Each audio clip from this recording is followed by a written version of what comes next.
Board എക്സാമിനേഷനെ compromise ചെയ്തൊന്നും ചെയ്തിട്ട് കാര്യമില്ല. That means അക്കാഡമിക്സിനെ compromise ചെയ്തിട്ട് നമ്മൾ ഫുൾ ആക്ടിവിറ്റീസിലേക്ക് പോയിട്ടോ അല്ലെങ്കിൽ ഫുൾ പ്രോഡക്റ്റ് ഡെവലപ്മെൻറ്റിലേക്ക് പോയിട്ടോ കാര്യമില്ല. ഡി എസിൻ്റെ പ്രത്യേകത എന്താണെന്ന് വെച്ച് കഴിഞ്ഞാൽ അക്കാഡമിക് സക്സസ് എൻഷുർ ചെയ്തിട്ട് അതിൻ്റെ മേളിലാണ് ബാക്കി കാര്യങ്ങളെല്ലാം ബിൽഡ് ചെയ്യുന്നത്. അപ്പോൾ അക്കാഡമിക് സക്സസ് എന്നുള്ളതിനെ കോംപ്രമൈസ് ചെയ്തിട്ടൊന്നും ചെയ്യുന്നില്ല. ബട്ട് അവിടെ കുട്ടികളുടെ ഞാൻ പറഞ്ഞ പെർഫോമൻസിലേക്ക് അപ്പുറത്തേക്ക് അവരുടെ പാഷൻ അല്ലെങ്കിൽ അവരുടെ ഇൻട്രസ്റ്റ്, അവർ ഏറ്റവും കൂടുതൽ ടൈം സ്പെൻഡ് ചെയ്യുന്നത് ഏത് സബ്ജക്റ്റിലാണെന്ന് മാപ്പ് ചെയ്തിട്ട് ആ സബ്ജക്റ്റുമായിട്ട് കണക്റ്റഡ് ആയിട്ടുള്ള ഫ്യൂച്ചർ പ്രൊഫഷൻ നമ്മൾ റെക്കമെൻഡ് ചെയ്യും. ഇപ്പോൾ ഫോർ എക്സാമ്പിൾ മാത്സിന് അവന് 100 മാർക്കുണ്ട്, നേരെ മറിച്ച് അവന് സയൻസിനും 100 മാർക്കുണ്ട്, അല്ലെങ്കിൽ ബയോളജിക്ക് 100 മാർക്കുണ്ട്. പക്ഷേ ഇൻട്രസ്റ്റ് എന്ന് പറയുന്നത് മാത്സിനാണെങ്കിൽ അതിൽ ഒരു സൂപ്പർ കരിക്കുലർ ബിൽഡ് ചെയ്യും. സൂപ്പർ കരിക്കുലർ എന്ന് പറഞ്ഞ ടേം ഒരുപക്ഷെ എല്ലാവരും കേട്ടിട്ടുണ്ടാവില്ല. സൂപ്പർ കരിക്കുലർ എന്ന് പറഞ്ഞു കഴിഞ്ഞാൽ ഹയർ എഡ്യൂക്കേഷന് പോകുന്നതിന് മുമ്പ്, അതായത് UG അഡ്മിഷൻ, അതായത് ഡിഗ്രി അഡ്മിഷന് പോകുന്നതിന് മുമ്പ് 9ാം ക്ലാസ് മുതൽ 12ാം ക്ലാസ് വരെ UG കൈൻഡ് ഓഫ് എക്സ്പീരിയൻസ് നമ്മൾ കൊടുക്കണം. ദാറ്റ് മീൻസ് അവിടെ എന്തുകൊണ്ട് പോയി എന്നുള്ളതിന് റീസൺ വേണം. ബിടെക് കമ്പ്യൂട്ടർ സയൻസ് എടുത്തു, നമുക്ക് ഏതെങ്കിലും ഒരു പേരൻറ്റ് പറയാൻ പറ്റുമോ എന്തുകൊണ്ട് ബിടെക് കമ്പ്യൂട്ടർ സയൻസ് എടുത്തു എന്ന്? അവരിഷ്ടപ്പെട്ട ഒരു എഞ്ചിനീയറിംഗ് കോളേജിൽ കമ്പ്യൂട്ടർ സയൻസിൽ വേക്കൻസി ഉണ്ടായിരുന്നു, കമ്പ്യൂട്ടർ സയൻസ് എടുത്തു. അങ്ങനെയല്ല. അപ്പോൾ 12ാം ക്ലാസ്സിന് പുറകിലോട്ട് 8ാം ക്ലാസ് അല്ലെങ്കിൽ 9ാം ക്ലാസ് മുതൽ 12ാം ക്ലാസ് വരെ ആ കമ്പ്യൂട്ടർ സയൻസിലേക്ക് അവനെ എത്തിക്കാനായിട്ടുള്ള എന്ത് പ്രചോദനമാണ് അവനുണ്ടായെന്നുള്ളത് നമ്മൾ പറയണം. ദാറ്റ് മീൻസ് അവന് കോഡിങ് ഇൻട്രസ്റ്റ് ആയിരുന്നു, അവൻ ചിലപ്പം ഒരു ഓൺലൈൻ കോഴ്സ് പൈതോണിൽ ചെയ്തിട്ടുണ്ടാവും, അവൻ ഏതെങ്കിലുമൊക്കെ ആപ്പ് ഡെവലപ്പ് ചെയ്തിട്ടുണ്ടാവും, അവൻ്റെ യൂട്യൂബ് വീഡിയോയിൽ അവൻ പൈതൻ്റെ ക്ലാസ്സുകൾ എടുത്തിട്ടുണ്ടാവും, അവൻ സെമിനാർ എടുത്തിട്ടുണ്ടാവും, അവൻ കോൺഫറൻസുകൾ അറ്റൻഡ് ചെയ്തിട്ടുണ്ടാവും, ഓൺലൈനിൽ ഈ കമ്പ്യൂട്ടർ സയൻസുമായിട്ട് കണക്റ്റഡ് ആയിട്ടുള്ള ധാരാളം വീഡിയോസ് അവൻ കേട്ടിട്ടുണ്ടാവും. ഇതൊക്കെയാണ് ബിടെക് കമ്പ്യൂട്ടർ സയൻസ് എടുക്കാനുള്ള റീസൺ.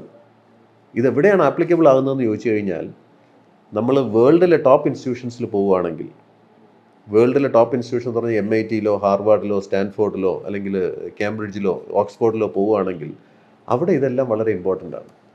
അവിടെ പരീക്ഷയുടെ മാർക്ക് മാത്രമല്ല നോക്കുന്നത്. 100%-നകത്ത് 30% ഉള്ള അക്കാഡമിക്സ്, 30% ഉള്ള അക്കാഡമിക് മാർക്ക്, ബാക്കി 30% എന്ന് പറഞ്ഞാൽ എക്സ്ട്രാ കരിക്കുലറാണ്. എക്സ്ട്രാ കരിക്കുലർ ഒരു ഇമ്പോർട്ടൻസും കൊടുക്കുന്നില്ല. എക്സ്ട്രാ കരിക്കുലർ എന്ന് പറഞ്ഞു കഴിഞ്ഞാൽ എക്സ്ട്രാ കരിക്കുലറിലൂടെ അവൻ ഏൺ ചെയ്തിട്ടുള്ള ആക്ടിവിറ്റി പോയിൻറ്റ്സ്. അത് മാത്രമല്ല Tier 1, Tier 2, Tier 3, Tier 4 എന്ന് പറഞ്ഞിട്ട് ഏത് കാറ്റഗറിയിലൊക്കെ എക്സ്ട്രാ കരിക്കുലർ പെർഫോമൻസ് ഉണ്ട്.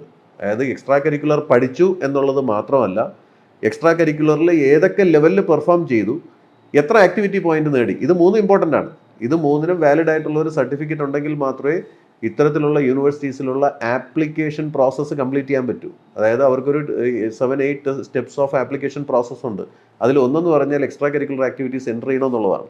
8 മുതൽ 10 എക്സ്ട്രാ കരിക്കുലർ ആക്ടിവിറ്റീസ് വേണം. അതുപോലെ തന്നെ 10ഓളം അഡ്വാൻസ്ഡ് പ്ലേസ്മെൻറ്റ് കോഴ്സസ് വേണം. അഡ്വാൻസ് പ്ലേസ്മെൻറ്റ് കോഴ്സസ് എന്ന് പറഞ്ഞാൽ സ്കൂളിൽ സിലബസിന് അപ്പുറത്തേക്ക് ക്രെഡിറ്റ് ബേസ്ഡ് ആയിട്ടുള്ള കോഴ്സുകൾ അവൻ പാസ്സായി അതിൻ്റെ ക്രെഡിറ്റ് പോയിൻറ്റ്സ് വേണം. ഇതൊക്കെ മറന്നിട്ട് നമ്മൾ ഫുൾ A+ എന്ന് പറഞ്ഞ് നിൽക്കുകയാണ്. വേൾഡിലെ ടോപ്പ് ഇൻസ്റ്റിറ്റ്യൂഷൻസ് എടുത്തു കഴിഞ്ഞാൽ അതിൻ്റെ ഒരു 100-200 പൊസിഷൻസിൽ ഇന്ത്യയിൽ ഒരു ഇൻസ്റ്റിറ്റ്യൂഷൻസും ഇല്ല. അതിൻ്റെ താഴെ ഇന്ത്യയിൽ ഇൻസ്റ്റിറ്റ്യൂഷൻസ് വരുന്നുള്ളൂ. Even IIT, all India institute of medical science ഒക്കെ വേൾഡ് റാങ്കിങ്ങിൽ വളരെ താഴെയാണ്. റീസൺ എന്താ? ഇവിടെ നോളജ് മതി IIT-ലോ എയിംസിലോ അഡ്മിഷൻ കിട്ടാനായിട്ട്. പക്ഷേ പുറത്തെ യൂണിവേഴ്സിറ്റിയിൽ നോളജ് മാത്രമായിട്ട് പോയിട്ട് കാര്യമില്ല. അവരുടെ എക്സ്ട്രാ കരിക്കുലർ ആക്ടിവിറ്റീസ് വേണം, ലീഡർഷിപ്പ് എബിലിറ്റീസ് വേണം. അതുപോലെ ഞാൻ നേരത്തെ പറഞ്ഞ പോലത്തെ പോർട്ട്ഫോളിയോ, അവരുടെ personal statement, advance placement courses, സ്കില്ലുകൾ, അവരുടെ എബിലിറ്റി, ഈ കാര്യങ്ങളെല്ലാം വളരെ ഇമ്പോർട്ടൻ്റ് ആണ്. ഈ എല്ലാ കാര്യങ്ങളും വെച്ചിട്ട് മാത്രമേ പുറത്തൊരു യൂണിവേഴ്സിറ്റിയിൽ അഡ്മിഷൻ കിട്ടുകയുള്ളൂ. അപ്പോൾ ഞാൻ നേരത്തെ പറഞ്ഞ ഒരു ഹൈലി പെയ്ഡ് പ്രൊഫഷണൽ ആകണമെങ്കിൽ ടോപ്പ് ഇൻസ്റ്റിറ്റ്യൂഷൻസിൽ പഠിക്കണം. അതായത് വേൾഡിലെ ടോപ്പ് ഇൻസ്റ്റിറ്റ്യൂഷൻസ് അല്ലെങ്കിൽ ഇന്ത്യയിലെ ടോപ്പ് ഇൻസ്റ്റിറ്റ്യൂഷൻസിൽ പഠിക്കണം.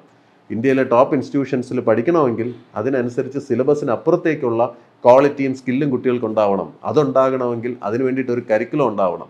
ആ കരിക്കുലം ഡെവലപ്പ് ചെയ്യാനായിട്ടാണ് ഡെഡിക്കേറ്റഡ് ആയിട്ടുള്ള റിസർച്ച് ടീം നമുക്കുള്ളത്. അപ്പോൾ ഗ്ലോബൽ കോമ്പിറ്റൻസി അല്ലെങ്കിൽ ഗ്ലോബൽ സിറ്റിസൺ അല്ലെങ്കിൽ ഗ്ലോബൽ ബ്രാൻഡ് അല്ലെങ്കിൽ സക്സസ്ഫുൾ കോമ്പിറ്റൻറ്റ് പ്രൊഫഷണൽ എന്നൊക്കെയുള്ള കീവേഡുകൾ ആകർഷണമായിട്ട് പറയുകയല്ല, അതിലേക്ക് എത്തിക്കാനായിട്ടുള്ള എല്ലാ കാര്യങ്ങളും ഫണ്ടമെൻ്റൽസ് ആയിട്ട് ഒരു അക്കാഡമിക് സിസ്റ്റത്തിൽ റിസർച്ചിന് ഫോക്കസ് കൊടുത്തുകൊണ്ട്, ടീച്ചേഴ്സ് എംപവർമെൻറ്റിന് ഫോക്കസ് കൊടുത്തുകൊണ്ട്, കുട്ടികളുടെ സ്കില്ലിന് ഫോക്കസ് കൊടുത്തുകൊണ്ട്, ഏറ്റവും ബെസ്റ്റ് തിങ്, ഇമ്പോർട്ടൻറ്റ് തിങ് എന്ന് പറഞ്ഞാൽ കുട്ടികൾ ഏറ്റവും ഇൻട്രസ്റ്റിംഗ് ആയിട്ട് എൻജോയ് ചെയ്തു അവർ പഠിക്കുന്ന ഒരു സിസ്റ്റം നമ്മൾ ഡെവലപ്പ് ചെയ്തിട്ടുണ്ട്. അതാണ് DS-ൻ്റെ പ്രത്യേകത. അപ്പോൾ അതുകൊണ്ട് തന്നെ പാരൻസ് എല്ലാവരും 100% എല്ലാ പാരൻസും സാറ്റിസ്ഫൈഡ് ആണ്. റീസൺ എന്താ? നമ്മൾ അത്രയും കുഞ്ഞുങ്ങളെ കെയർ ചെയ്യുന്നുണ്ട്. കുഞ്ഞുങ്ങൾക്ക് സ്കൂളിൽ വരാൻ ഇഷ്ടമാണ്, കുഞ്ഞുങ്ങൾ ഹാപ്പി ആയിട്ട് പഠിക്കുന്നു. കുഞ്ഞുങ്ങളുടെ ഇമ്പ്രൂവ്മെൻ്റ് അത്രയും അവർക്ക് വിസിബിളായിട്ട് കാണാൻ പറ്റുന്നുണ്ട്.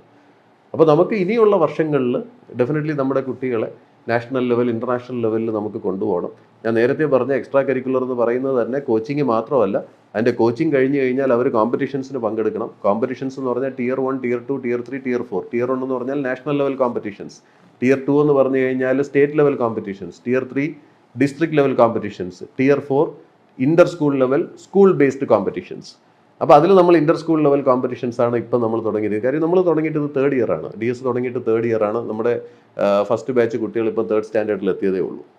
അപ്പോൾ ഇനി കമ്മിങ് ഇയേഴ്സിൽ നമ്മളതിനെ ഡിസ്ട്രിക്ട് ലെവലിലും സ്റ്റേറ്റ് ലെവലിലും നാഷണൽ ലെവൽ കോമ്പറ്റീഷൻസിലേക്ക് നമ്മുടെ കുട്ടികളെ കൊണ്ടുപോയി അവിടെ അവർക്ക് ഏറ്റവും ടാലൻറ്റും ഇൻട്രസ്റ്റും ഉള്ള 1-2 ആക്ടിവിറ്റീസിൽ അവർ നാഷണൽ ലെവൽ വരെ പോകും. എല്ലാ ആക്ടിവിറ്റീസിലും അവർ നാഷണൽ ലെവൽ വരെ പോകണമെന്നില്ല. ഇതിൻ്റെ എല്ലാ ആക്ടിവിറ്റി പോയിൻറ്റ്സും ഇതിൻ്റെ സർട്ടിഫിക്കറ്റ്സും MIT, Harvard, Stanford, Oxford, Cambridge പോലെയുള്ള യൂണിവേഴ്സിറ്റികളിൽ അവർക്ക് UG അഡ്മിഷന് വേണ്ടിയിട്ട് വളരെ ഇമ്പോർട്ടൻ്റ് ആണ്.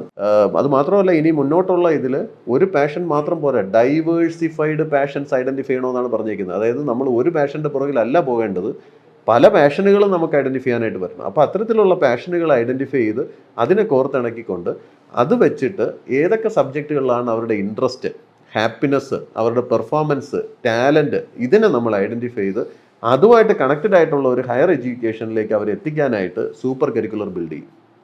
ഇതൊരു ഇൻവെർട്ടഡ് ഫണൽ പോലെയാണ്. ഇൻവെർട്ടഡ് ഫണൽ, അതായത് മേളിൽ നമ്മളെല്ലാം കൊടുക്കും. ഞാൻ നേരത്തെ പറഞ്ഞ പോലെ എല്ലാം ടേസ്റ്റ് ചെയ്യാൻ കൊടുക്കും.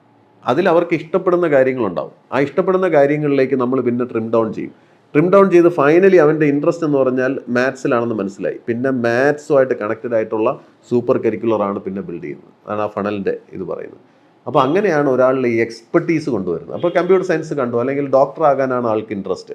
അപ്പോൾ ആ സെഗ്മെൻറ്റിൽ കൂടുതൽ ആൾക്ക് റിസർച്ച് പേപ്പേഴ്സ് ചെയ്യാനും കോൺഫറൻസുകൾ അറ്റൻഡ് ചെയ്യാനും പേപ്പർ പ്രസൻറ്റേഷൻസ് ചെയ്യാനും അതുപോലെ തന്നെ അതുമായിട്ട് കണക്റ്റഡ് ആയിട്ടുള്ള ബുക്സ് വായിക്കാനും ഹോസ്പിറ്റൽസിൽ ഇൻറ്റേൺഷിപ്പും വിസിറ്റുകളും ചെയ്യാനും അതുമായിട്ട് കണക്റ്റഡ് ആയിട്ടുള്ള സെഗ്മെൻറ്റിൽ കൂടുതൽ നോളജും സ്കില്ലും ഗ്യാദർ ചെയ്യാനുമുള്ള മെക്കാനിസം നമ്മൾ അവർക്ക് കൊടുക്കണം. ഗവൺമെൻറ് മേക്ക് ഇൻ ഇന്ത്യ പോലുള്ള പ്രോജക്റ്റുകൾ വഴി ധാരാളം കമ്പനികൾ ഇന്ത്യയിലേക്ക് കൊണ്ടുവരുന്നുണ്ട്. ഇപ്പോൾ ആപ്പിൾ പോലും ഇന്ത്യയിലേക്ക് വരുന്നു, പിന്നെ ടെസ്ല ഇന്ത്യയിലേക്ക് വരുന്നു. ഇങ്ങനെ ഒരുപാട് കമ്പനികൾ ഇന്ത്യയിലേക്ക് വരുന്നു. ഈവൻ നമ്മുടെ ട്രിവാൻഡ്രത്ത് തന്നെ സയൻസ് പാർക്ക് NVIDIA വരുന്നെന്ന് ഞാൻ കേട്ടു. നമുക്ക് ആൾറെഡി ഒരുപാട് കമ്പനികൾ വന്നു. ഇപ്പോൾ ടെക്നോ പാർക്കിലൊക്കെ കണക്റ്റഡ് ഒരുപാട് കമ്പനികൾ വന്നു. അപ്പോൾ എന്തുകൊണ്ട് ഇന്ത്യയിൽ എല്ലാവരും വരുന്നു എന്ന് ചോദിച്ചു കഴിഞ്ഞാൽ, ഒന്ന്, ക്ലൈമറ്റ് കണ്ടീഷൻസ് വളരെ ഫേവറബിളാണ്, കോസ്റ്റ് ഓഫ് പ്രൊഡക്ഷൻ വളരെ കുറവാണ്. ഇന്ത്യ തന്നെയാണ് വേൾഡിലെ ബിഗസ്റ്റ് മാർക്കറ്റ്. കാര്യം ഇന്ത്യയുടെ പോപ്പുലേഷൻ അത്രയും ഹൈ ആയതുകൊണ്ട് ഏത് പ്രോഡക്റ്റിൻ്റെയും ആദ്യത്തെ കൺസ്യൂമർ ഇന്ത്യ തന്നെയാണ്. അപ്പോൾ അവർക്ക് പ്രൊഡക്ഷന് വേണ്ടിയിട്ടും സെല്ല് ചെയ്യാനും ലോജിസ്റ്റിക്സും എന്തുകൊണ്ടും ഏറ്റവും കോസ്റ്റ് എഫക്റ്റീവും ഏറ്റവും വലിയ മാർക്കറ്റും ഇന്ത്യയാണ്. പക്ഷേ ഇന്ത്യ സ്ട്രഗിൾ ചെയ്യുന്ന ഒരേ ഒരു പ്രോബ്ലം എന്ന് പറഞ്ഞാൽ കോമ്പീറ്റൻറ്റ് വർക്ക് ഫോഴ്സാണ്. അപ്പോൾ അവിടെ നമുക്ക് 2 ഗോളായിട്ട് നമുക്ക് ഇതിനെ തിരിക്കാം. ഒന്നൊരു ഷോർട്ട് ടേം ഗോളും ഒന്നൊരു ലോങ് ടേം ഗോളും. ഞാൻ സ്കൂൾ എഡ്യൂക്കേഷൻ സിസ്റ്റത്തിൽ പറഞ്ഞ ഒരു ലോങ് ടേം ഗോളാണ്. കാര്യം അതൊരു 10-15 വർഷം കഴിഞ്ഞിട്ട് ഇന്ത്യൻ എക്കണോമിയെ അത്രയും സ്ട്രെങ്തൻ ചെയ്യുന്ന രീതിയിലാണ് പ്രസൻറ്റ് സ്കൂൾ എഡ്യൂക്കേഷൻ നമുക്ക് മാറ്റിയാൽ സാധിക്കുക. പക്ഷേ ഇപ്പോൾ താങ്കൾ സൂചിപ്പിച്ച പോലെ ഇപ്പോഴത്തെ പ്രസൻറ്റ് യൂത്തിന് വേണ്ടിയിട്ട് നമുക്ക് എന്ത് ചെയ്യാൻ പറ്റുമെന്ന് ചോദിച്ചു കഴിഞ്ഞാൽ, അവർക്ക് സ്കിൽ ഡെവലപ്മെൻറ്റ് എന്നുള്ള ഒറ്റ ഓപ്ഷൻ മാത്രമേ ഉള്ളൂ. ആ സ്കിൽ ഡെവലപ്മെൻറ്റ് വെറും സ്കില്ലിങ് മാത്രം പോരാ, റീസ്കില്ലിങ്, കണ്ടിന്യൂസ് ആയിട്ട് അവർ അപ്ഡേറ്റഡ് ആയി അതിനനുസരിച്ച് വന്നാൽ മാത്രമേ. അതിന് സത്യം പറഞ്ഞാൽ എഞ്ചിനീയറിംഗ് കോളേജസ് ഒക്കെ അതിന് വേണ്ടിയിട്ടുള്ള സ്റ്റെപ്സ് എടുക്കണം. എഞ്ചിനീയറിംഗ് കോളേജസിലൂടെ കുട്ടികളെ കുറേ കൂടെ സ്കിൽഫുൾ ആക്കണം. ഫസ്റ്റ് സെമസ്റ്റർ മുതൽ തന്നെ ധാരാളം പ്രോജക്റ്റുകൾ കുട്ടികൾക്ക് കൊടുക്കണം, ധാരാളം കോഴ്സുകൾ കുട്ടികൾക്ക് കൊടുക്കണം. അവർക്ക് ഒരു ഓൺട്രപ്രണർഷിപ്പ് ജേണിയിലേക്ക് അവരെ നർച്ചർ ചെയ്ത് കൊണ്ടുവരണം. ഈ തിയറി കാണാൻ പഠിച്ച് പരീക്ഷയ്ക്ക് കിട്ടുന്ന മാർക്കിനേക്കാൾ ഉപരി, പരീക്ഷയ്ക്ക് മാർക്ക് വേണം, വേണ്ടെന്നല്ല പറയുന്നത്, പരീക്ഷയ്ക്കുള്ള മാർക്കിന് വേണ്ടിയിട്ട് മാത്രം ഫോക്കസ്ഡ് ആകരുത്. സത്യം പറഞ്ഞാൽ 8ാമത്തെ സെമസ്റ്ററിലാണ് ആദ്യമായിട്ടൊരു കുട്ടി സെമിനാർ എടുക്കുന്നത്. എന്തുകൊണ്ട് ഫസ്റ്റ് സെമസ്റ്റർ മുതൽ സെമിനാർ ഒരു ശീലമാക്കിക്കൂടാ? എന്തുകൊണ്ട് അവിടെ കുറേ കൂടെ ഒരു സ്റ്റുഡൻസ് ഫ്രണ്ട്ലി ആയിക്കൂടാ? സ്കൂളിൽ കാണുന്ന അതേ സിസ്റ്റത്തിൽ 60 പിള്ളേരെ ഒരു റൂമിനകത്ത് കുത്തി നിറച്ചിരുത്തി അവിടെ ഒരു ടീച്ചർ നിന്ന് പ്രസംഗിക്കുന്നു. കുറേ കുട്ടികൾ ഉറങ്ങുന്നു, കുറേ കുട്ടികൾ കേൾക്കുന്നു, കുറേ കുട്ടികൾ കാണാൻ പഠിക്കുന്നു, അവർക്ക് പരീക്ഷയ്ക്ക് മാർക്ക് കിട്ടുന്നു. ഫൈനലി അവർക്ക് ഒരു സക്സസ്ഫുൾ ആയിട്ടുള്ള ഒരു എഞ്ചിനീയർ ആകാൻ സാധിക്കുന്നുണ്ടോ? അപ്പോൾ എഞ്ചിനീയറിംഗ് കോളേജസിൽ കേസ് സ്റ്റഡീസിന് ഇമ്പോർട്ടൻസ് കൊടുക്കണം, ഇൻറ്റേൺഷിപ്സിന് ഇമ്പോർട്ടൻസ് കൊടുക്കണം, ഇൻഡസ്ട്രിയൽ വിസിറ്റ്സ് എല്ലാ സെമസ്റ്ററിലും കൊടുക്കണം. എൻ്റെ ഒരു അഭിപ്രായത്തിൽ ഫസ്റ്റ് ഒരു എഞ്ചിനീയറിംഗ് കോളേജിൽ ജോയിൻ ചെയ്ത ഉടനെ ആദ്യം ആ സ്പെഷ്യലൈസേഷനിലുള്ള ഇൻഡസ്ട്രി ആദ്യം പോയി കാണിക്കണം.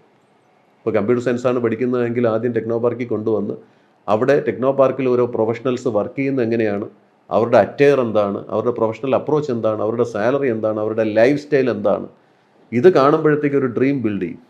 ആ ഡ്രീമോട് കൂടെ എഞ്ചിനീയറിംഗ് കോളേജിൽ വന്നു നിന്ന് അവൻ്റെ പഠനം തുടങ്ങണം. ആ തുടങ്ങുന്നത് മുതൽ കമ്മ്യൂണിക്കേഷൻ ഇമ്പോർട്ടൻസ് കൊടുക്കണം.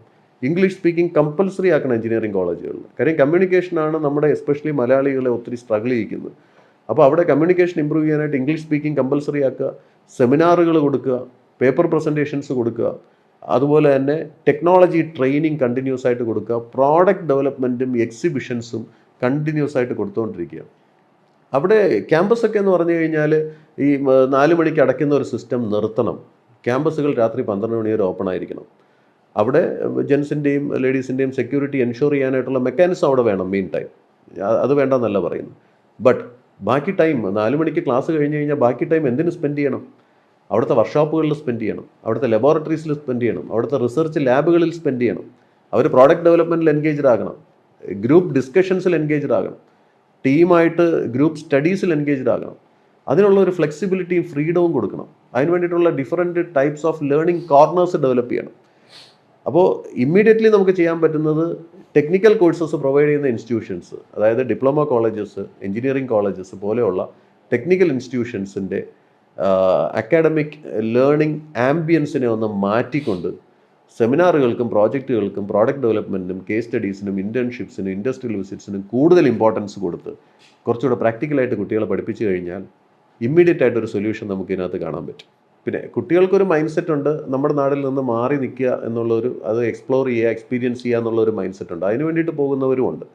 പക്ഷേ കേരളത്തിൽ അല്ലെങ്കിൽ ഇന്ത്യക്കകത്ത് നമുക്ക് വെൽത്തി ആയിട്ട് റിച്ചായിട്ട് ജീവിക്കാൻ സാധിക്കില്ല. നമുക്ക് നാട്ടിലൊരു നല്ല വീട് വയ്ക്കണമെങ്കിൽ, നല്ല കാറിൽ സഞ്ചരിക്കണമെങ്കിൽ, നല്ല ഭക്ഷണം കഴിക്കണമെങ്കിൽ, ടൂറ് പോകണമെങ്കിൽ ഇന്ത്യയിലുള്ള വരുമാനം അപര്യാപ്തമാണ് എന്നുള്ള ഒരു ചിന്ത നമ്മുടെ യുവാക്കളുടെ ഇടയിലുണ്ട്. അപ്പോൾ അവരുടെ എല്ലാം മനസ്സിൽ ഒരു റിച്ച് മൈൻഡ് സെറ്റ് ഉണ്ട്.